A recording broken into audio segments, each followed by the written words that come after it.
Welcome to our tutorial on timesheet entry. You'll be given a URL to be able to access and a number to log in with. And you'll enter your number here, click the check mark, and that'll get you into your particular timesheet. You may or may not have to enter a PIN. Also, it just depends on the company policy.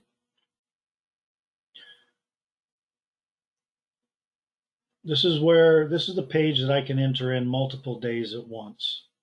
So I click on the plus right here, and then I need to choose a time. Otherwise, it's not going to let me save. This is just a starting time for the day, so it can chronologically list things. You can use whatever time you want. So we add those in, and then I'll just come over here and add some hours.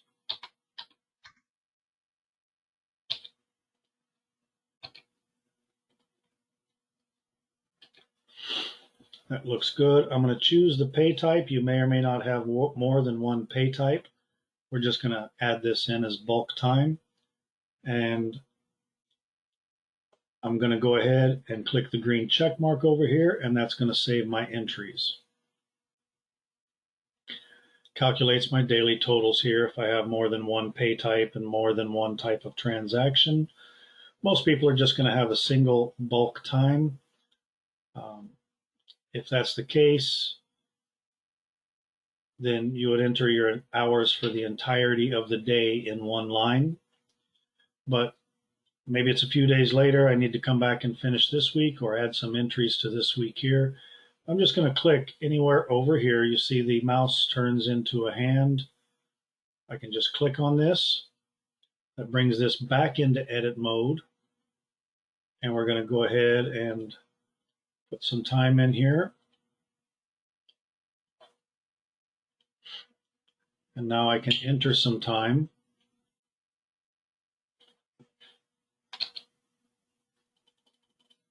You can use the up and down arrows to move your hours if you want.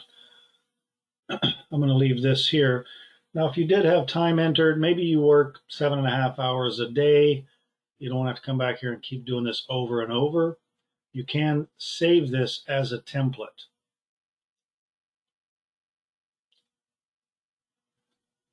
I'm going to go ahead and save this here. And that's going to add these entries into my timesheet. Now, the other way to enter your bulk transactions in, and I'm going to do that for the 8th. So I click on the 4 dashes up here, and I have timesheet entry.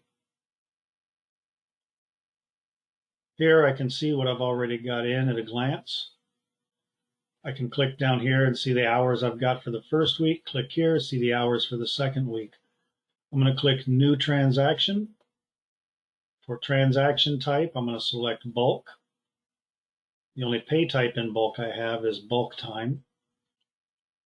I'm going to choose a date, and we'll do a time.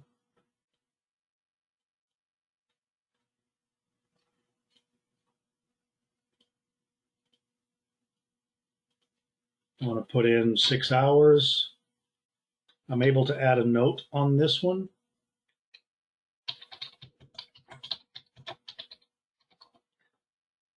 If that looks good, I go ahead and click Save. Transaction added successfully.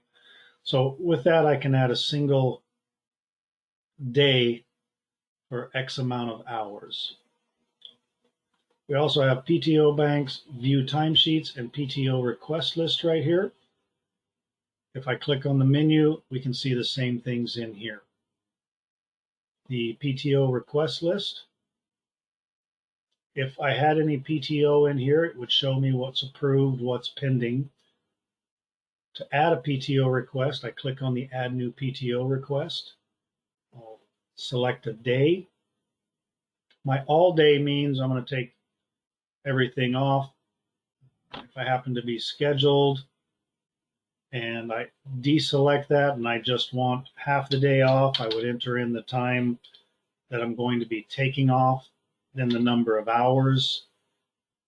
My note, if I needed to,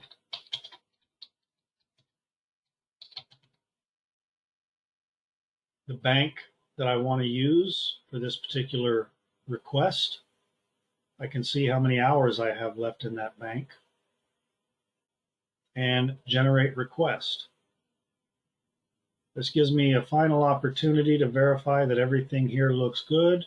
Maybe I messed up and maybe I want to take this out of personal instead. Now I can save that. Okay, that looks good. I come over and click confirm request. It tells me it's generated and it now shows up as a pending status. I can edit or delete this request at any time while it is in a pending status. Once my supervisor approves this request, I can no longer edit or delete it. I would have to talk with the supervisor about changes. Click up here at the top. I can click on PTO banks. I can see what I have currently for my balances.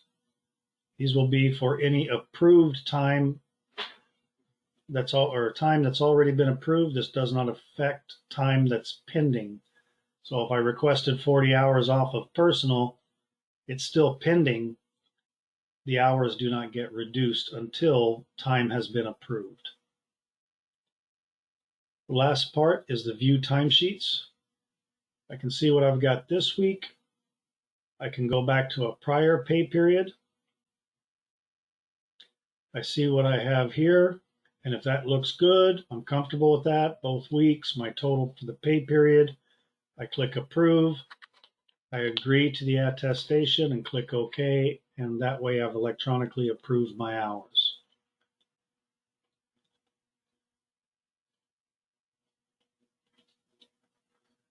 We also have the option for Spanish. And if you click in Spanish, it will change the names of everything into Spanish. Or you can click back on English and it changes it back to English. Thank you for watching our tutorial.